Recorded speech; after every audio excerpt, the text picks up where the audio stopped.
Hey friends, and welcome to Tales from the Fog. Today we have a strange story from Germany, so sit back, relax, and let's get to it. Hinterkaifeck wasn't a village, not even a town. It was just a lonely farmstead, hidden deep in the forests of Bavaria, Germany, about 43 miles north of Munich. In 1922, it was home to the Gruber family. Andreas Gruber, 63. His wife, Cecilia, 72. Their widowed daughter, Victoria Gabriel, 35. Victoria's two children, Cecilia Jr., 7, and Joseph, just 2. And a maid, newly hired. 6 people, 1 house. And in March of that year, something horrible moved in with them. But before it struck, there were signs. Ominous signs. Andreas Gruber had complained to neighbors that he saw footprints in the snow, leading from the woods to the house. But no prints going back. They heard footsteps in the attic at night. They found a newspaper on the porch that no one in the family subscribed to. And the keys to the home? They went missing. Then the maid, who'd been with the family for years, quit, saying the house felt haunted.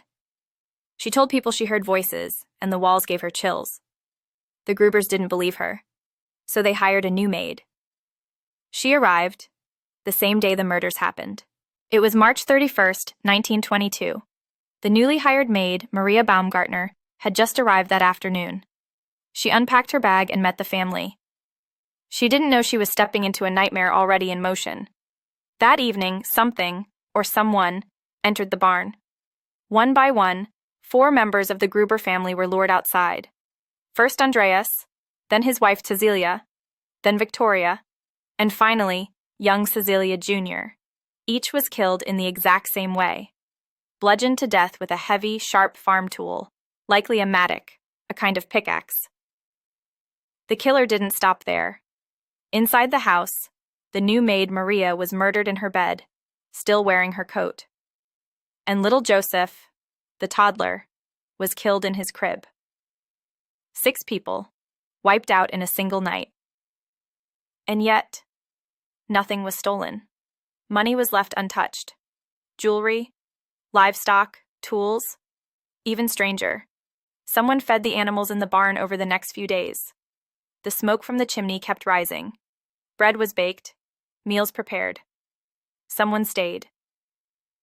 Days passed and no one heard from the Grubers. The young girl, Cecilia Jr., missed school. Victoria missed church choir practice. Neighbors noticed the smoke still curling from the chimney, but no one answered the door. So on April 4th, a local man named Lorenz Schlittenbauer and 2 companions made the journey to Hinterkaifeck. What they found stayed with them forever. In the barn, beneath a thin layer of hay, they uncovered the bodies. 4, stacked on top of each other, bruised, broken, and partially frozen. Inside the house, they found Maria and little Joseph. All had been dead for days. But here's the most chilling part. The cattle had been fed. The dog was alive. Someone had recently eaten in the kitchen.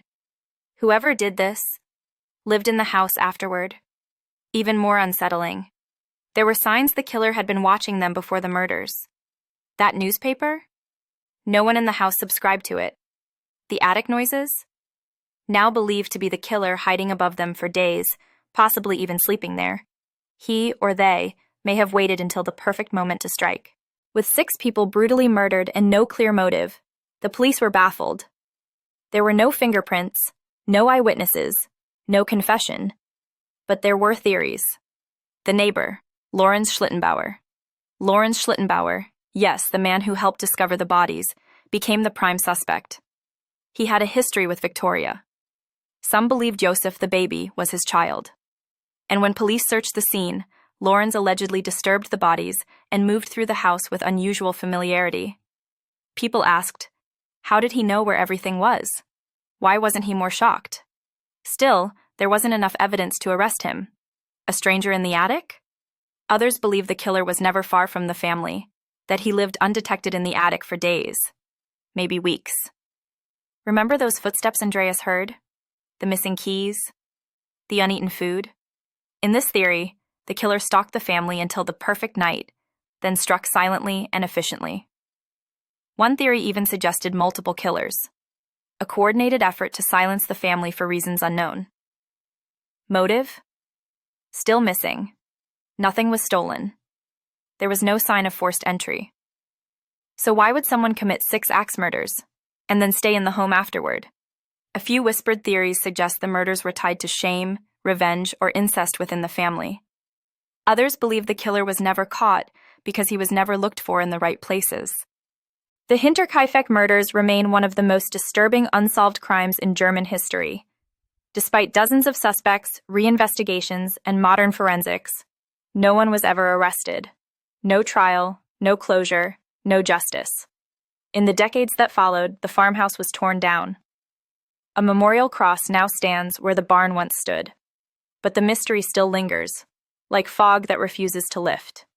Unanswered questions remain.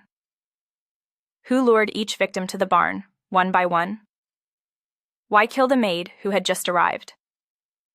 Who fed the animals and stayed in the house, as if it were their own? In the quiet woods of Bavaria, the fog still hangs over Hinterkaifeck. A farmhouse long gone. A family forgotten by time, but not by the shadows.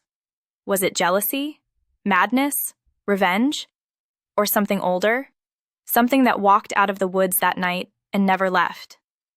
This has been Tales from the Fog, where true stories leave behind the questions that facts cannot answer. If this story chilled you, make sure to subscribe and follow for more real mysteries, dark folklore, and echoes from the forgotten corners of history. Until next time, stay curious and don't follow footprints into the dark.